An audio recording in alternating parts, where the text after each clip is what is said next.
In studio, we have with us Nate Kipnis. Am I saying your name correctly? Yes. Nate Kipnis from Kipnis Architecture and Planning. And thank you so much for coming in today. Oh, my pleasure. Thanks for having me. I'm excited. My insight into architecture is very limited. I went to Lane Tech where I had to do a drafting for 2 years. Lane Tech's a good one. It is a good one. They do CAD now, I think, computer-aided drafting most likely. So welcome to WCPT. I know that are you out of Evanston? I live in Evanston, based there. And where'd you grow up? I grew up in Highland Park. Okay. Yep. So you went to Highland Park High School, HPHS? Yep. I know a lot of people that went to Highland Park. They have that great theater program every year that they celebrate the arts at HPHS. Focus on the arts. I've spoken there 3 times in a row now. I believe it. Yeah. So when did you, what did you think you were going to do? What did you plan on doing when you were at HPHS in class, in gym class or in history class? You're like, this isn't what I want to do. You mean like life thing? Yeah. Well, actually, I wanted to be an architect when I was 6, and my wife keeps telling me when our kids were trying to get to figure out what they were doing, don't tell them. You're freaking them out. Right. But that was, Lincoln Logs and Legos and all that fun stuff. And then when the 73 oil embargo happened, I started to see these magazines with solar panels on solar homes, and I'm like, I don't know how, but I want to do that. Come on. When I was 12, yeah. That's amazing. And, of course, President Carter put solar panels on the White House. Which Reagan immediately took off. Yes. Because that's why advance any sort of forward thinking. So you see solar panels during the oil crisis in the 70s, and you want to get involved in solar panels. And here we are. We've made a lot of progress, and it's been hiccups because, in part, of the resistance in some arenas. So where did you go to school to study architecture? So I went to University of Colorado at Boulder. Really? And I believe my family had never been west of Aurora, Illinois before that. We went out there, and that blew my mind, but learned all about solar architecture there. And then I went to Arizona State for grad school and then came back. How far along in comparison to where you are now with the technology for solar architecture? How far along were they when you were in college? Actually, it was pretty amazing. There were people that, because of World War II, there was a lot of research and science, and that was actually centered right here in Chicago. Keck and Keck were some architects that did the first solar home. It was the first time they used that term in Glenview, Illinois, the first solar home, at least with that name. Now, if you go back to like New Mexico hundreds of years ago, they were figuring out passive solar. But, there was definitely a thing here. There was stuff out west. And there were a lot of pioneers. Some of my professors were like amazing, just incredible. And you wouldn't really think that. And there weren't that many of us back then taking the classes, but it was great. Were you thinking, though, that were you eager to get this out there, expand the access to solar architecture? Oh, I was so fired up. And then I got out of school and I went to, conquer the world. Sure. And I didn't need the invisibility cloak from Hogwarts. I would talk to people. They would not understand what I was talking about. It took a long time to get that back.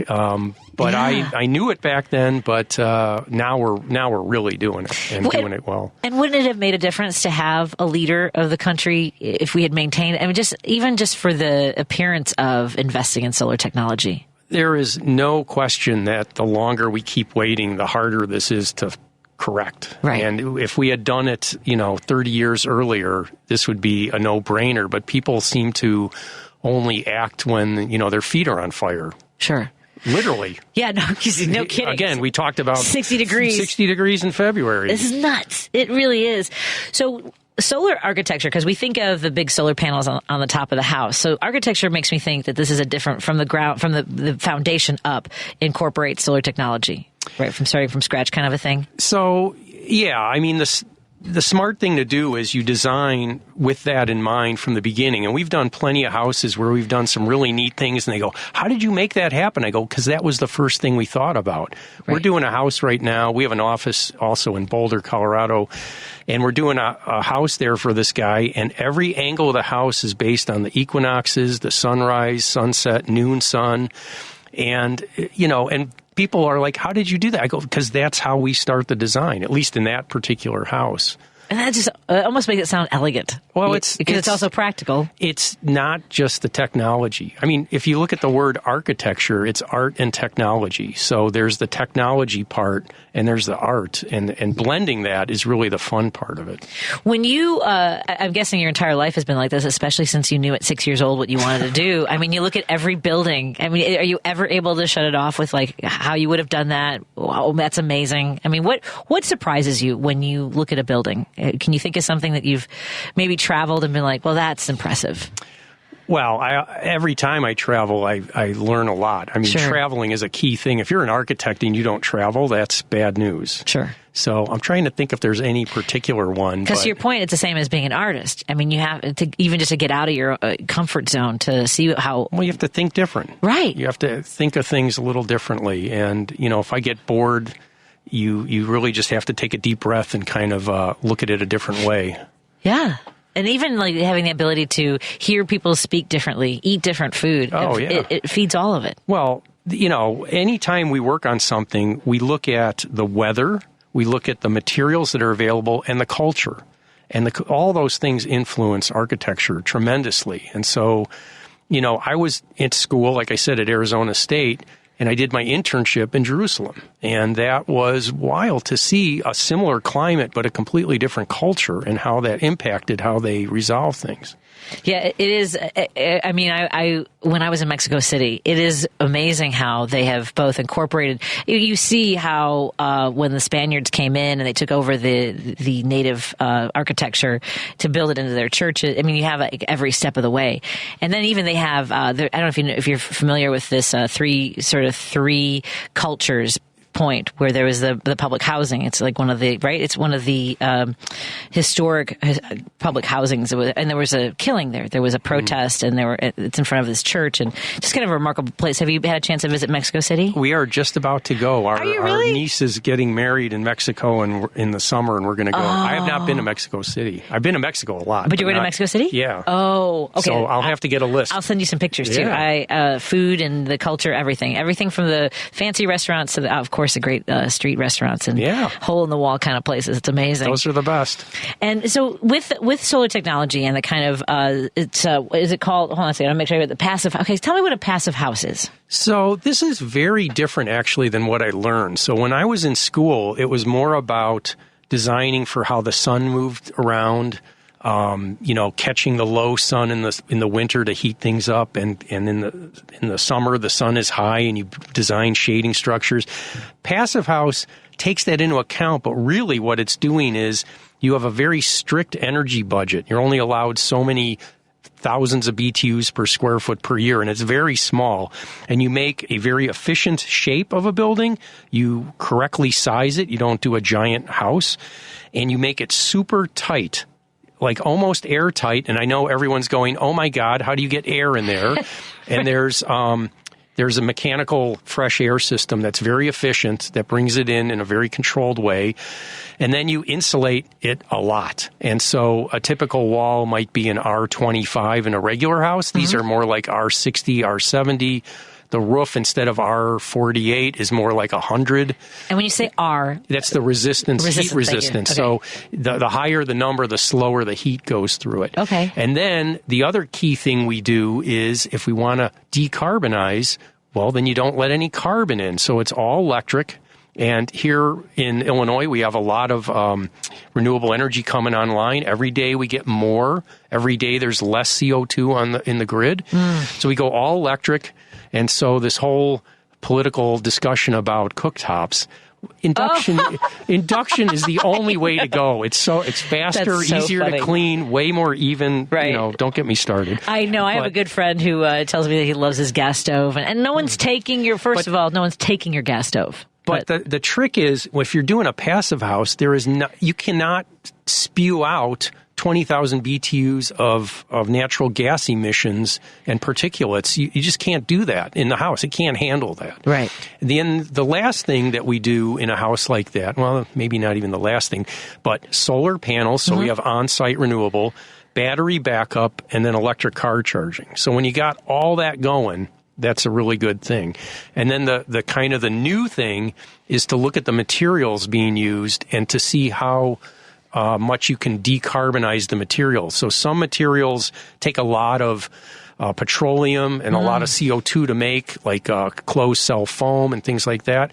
And then there's things that actually reduce or even embody the CO2. So things like, we don't do it around here, but straw bale is certainly one where you're taking something and locking it into the building.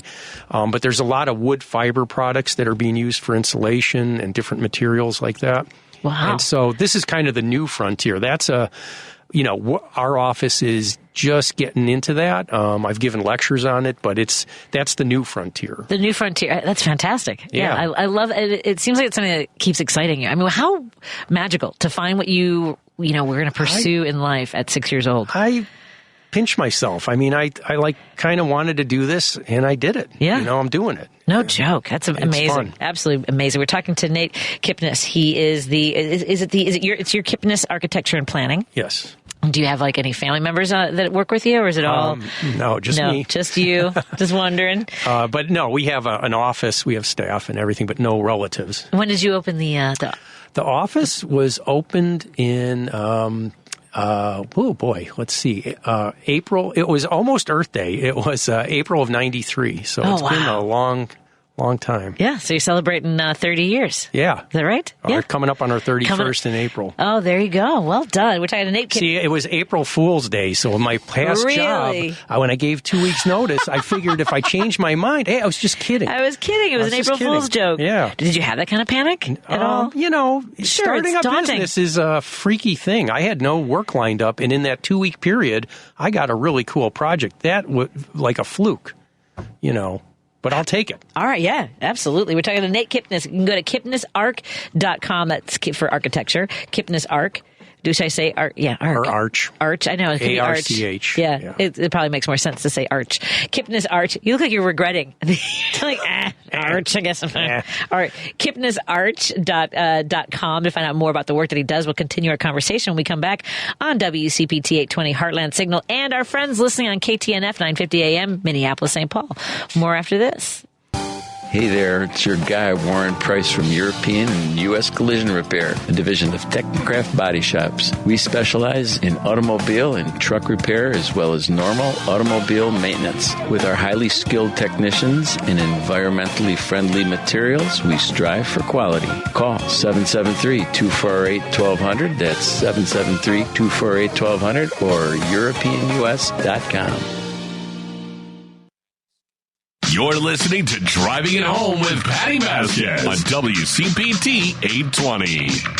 And we are hanging out in the studio with Nate Kipnis. You can go to Kipnis Arch to find out more about Kipnis Architecture and Planning. We're talking about the benefits of passive houses and green design. I'm looking at a picture of a beautiful bungalow, which of course are so popular here in Chicago. So we were talking about older buildings and doing the work of making them solar friendly. Or just energy efficient. Yeah. It's a challenge, but here in Chicago or certainly in Evanston, it's 99.9% built. It's about rehabbing. Right. It's about doing additions, and it's challenging. I always say in Evanston, we have 18 decades of different homes. They're all built differently, and it's a trick to figure that out. It's not always so easy, but it's really something we have to move towards, and the all-electric part is a challenge. Most people will need to upgrade their electric service to pull that off. Right. And that's something that it doesn't always come up. I'm hoping at some point that the government will help with that because it is a very pressing need to upgrade electric services. So like you might have 100 amps, you're going to need 200 amps. Or if you have 200, you might need 400. I can't tell you how much I hate Latin plaster. Yeah. Oh, my God. Well, is that one of the... Yeah, when you open that up, it just unzips. God. Good luck putting it back together. No, I know. I have a son with autism who has a lot of sensory issues, and he has destroyed a couple of walls here and there. Not hard to do. No, it's not. It was surprising because you think it's like cement, only it's pretty brittle.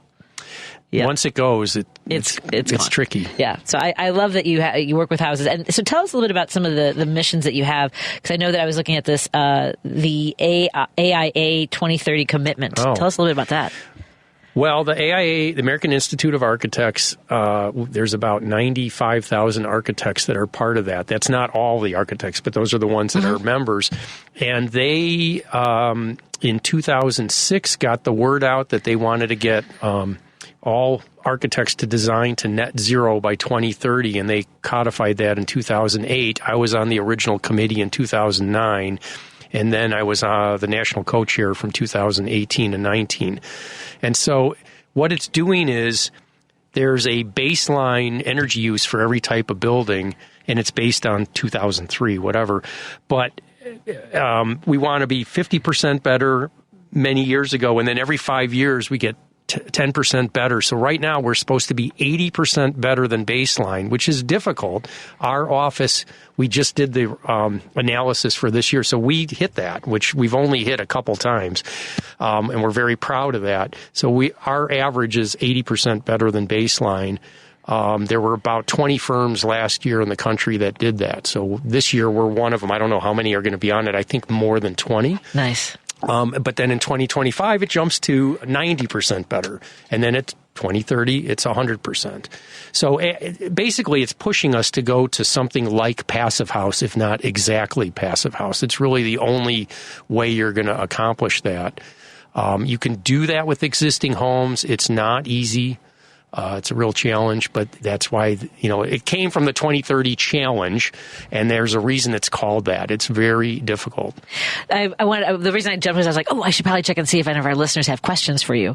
Because I have a text screen right in front of me. And sometimes, because I'm curious about, if someone wanted to go in and make their house, energy efficient and reach out to you, what's the process like? You come out and kind of give them an idea of what it's going to take? So the key thing would be, we do some discussion about what you want to do, what's the scope of work, what are your expectations on cost. We're not for every person. I mean, it's, there's certain firms that work at different points. So check out our website. And I always have to preface this. Our website is our best of from 30 years.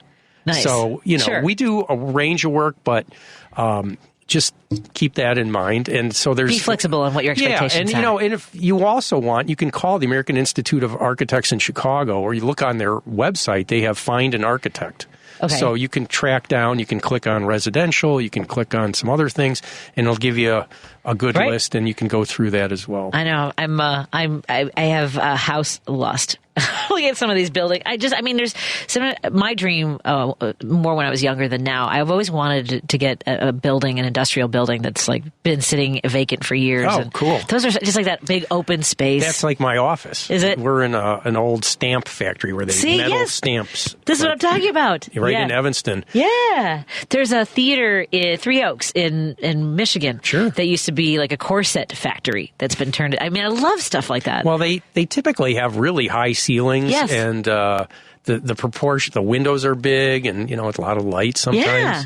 So yeah. And I used to want to have a church, but that always seemed like it would be very hard to heat. We worked on a church once at where I worked before, and it was I'm like, who could live here? Like Madonna? I don't know. It was a little freaky to me, but I mean, like a little like a town, like a small town church. Sure. Like one of those little white panel, like whatever the. This was in Wicker Park before Wicker Park was a thing, right?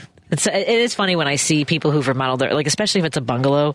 I'm again going back to when you drive around and look at houses and architecture, you're probably like, oh, I would not have. It looks like I think an example everyone would recognize is Soldier Field and what they did with that. It's on my website. We were in a competition for that. Oh, were you?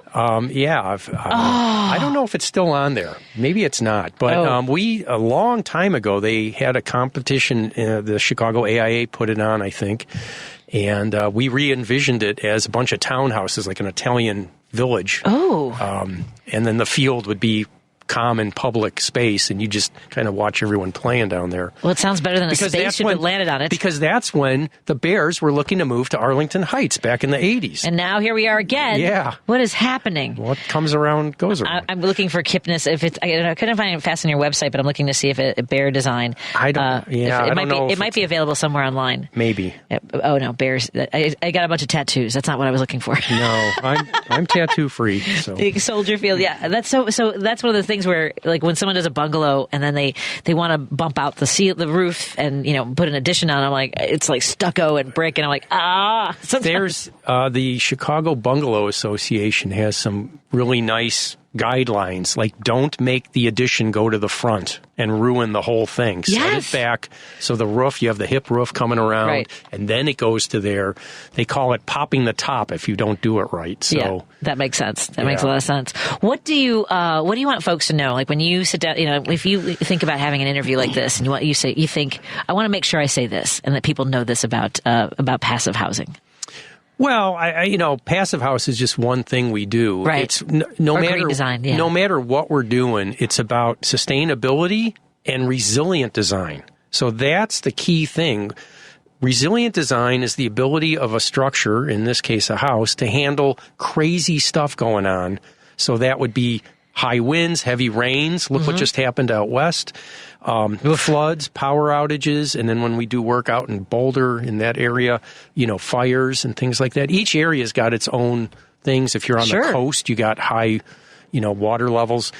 And so we want to design homes that when people go to bed at night, they can relax and not freak out. You know, because I'm telling you, every night, if you look at your screen before you go to bed, what house is floating down a river or bursting in a tornadoes and all those things. Resilient design is really key. And then the other thing is aging in place so that you're able to, depending on your setup, a lot of homes, older homes, have 8 steps, 9 steps to get up. The ones that we design new, we're trying to get them down to just 1 or 2 steps. So if you ever need a ramp, you can integrate that into the landscape. First floor, primary bedroom, wider halls, wider doors, just setting it up to make it comfortable as you age. There's all sorts of problems if you don't do that. And that's a tricky one for renovation. Yeah, because as I mentioned, I have a son who has significant intellectual and physical challenges, and that's the thing I'm thinking about. Is I want an open floor plan. I want just a couple steps up. I don't, I want it to be as we live in a Dutch colonial in this neighborhood. As a matter of fact, some of the original kind of the subdivisions, because all the houses look pretty much the same. I do have a question from a listener who says, speaking of architecture, have you heard anything about Greentown Conference? Is that something you're familiar with? The Greentown Conference? I am familiar with that. All right. So I spoke at 2 of them, I think, one in Highland Park and one out in the western suburbs. That was last year, and I can't remember where.